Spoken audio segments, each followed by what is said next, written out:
Siapa yang kemarin ngikutin kasus tentang pengeroyokan guru yang ada di Jambi, teman-teman? Ya, guru dikeroyok oleh beberapa siswa, bahkan puluhan siswa mengeroyok guru tersebut.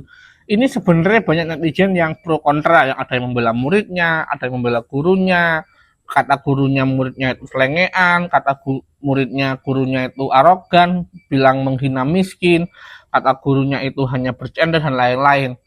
Ingat teman-teman, siapapun yang salah, entah murid, entah guru, kita jangan kejebak sama itu. Yang namanya kekerasan, yang namanya pengeroyokan, pemukulan, itu nggak dapat benarkan. Wah bang, tapi kalau siswa itu nggak dipukul, kalau nggak ada hukuman fisik, maka dia akan ngelunjak. Tenang teman-teman.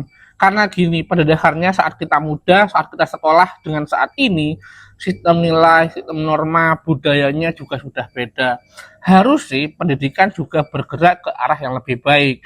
Ya, sosial sudah berbeda, cara orang tua mendidik anak pun juga berbeda. Gini weh, kalian generasi milenial ke bawah, tahun 94 ke bawah tuh 80, 87, dulu di rumah parenting orang tua kalian kebanyakan lisan, verbal, atau fisik teman-teman. Ya kebanyakan fisik. Tapi apakah parenting zaman dulu bisa dibawa zaman sekarang? Tentu tidak. Karena apa? Zaman informasi sudah terbuka. Mereka sudah punya pembanding. Oh, didikan orang Jepang gini, didikan negara barat gini. Dan mereka sudah terpapar yang namanya liberalisme, teman-teman.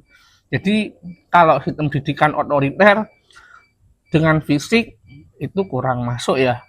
Ini nggak berlaku cuma di rumah aja, ini juga berlaku di pendidikan. Jadi kita setuju dulu bahwa pendidikan dengan metode fisik itu sudah nggak lagi relevan teman-teman. Ini aku nggak benerin siswa yang bandel terus nggak boleh dihukum ya. Dihukum nggak harus pakai fisik teman-teman. Itu poin yang harus kalian highlight, kecuali memang sekolah untuk keperluan militer, sekolah untuk keperluan disiplin lah. Kan sekolah tujuannya bukan untuk disiplin, tapi untuk wawasan dan ilmu pengetahuan teman-teman. Nggak ada urusannya sama disiplin.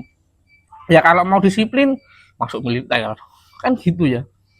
Pada dasarnya manusia itu akan disiplin jika mereka sudah punya minat dan punya ketertarikan.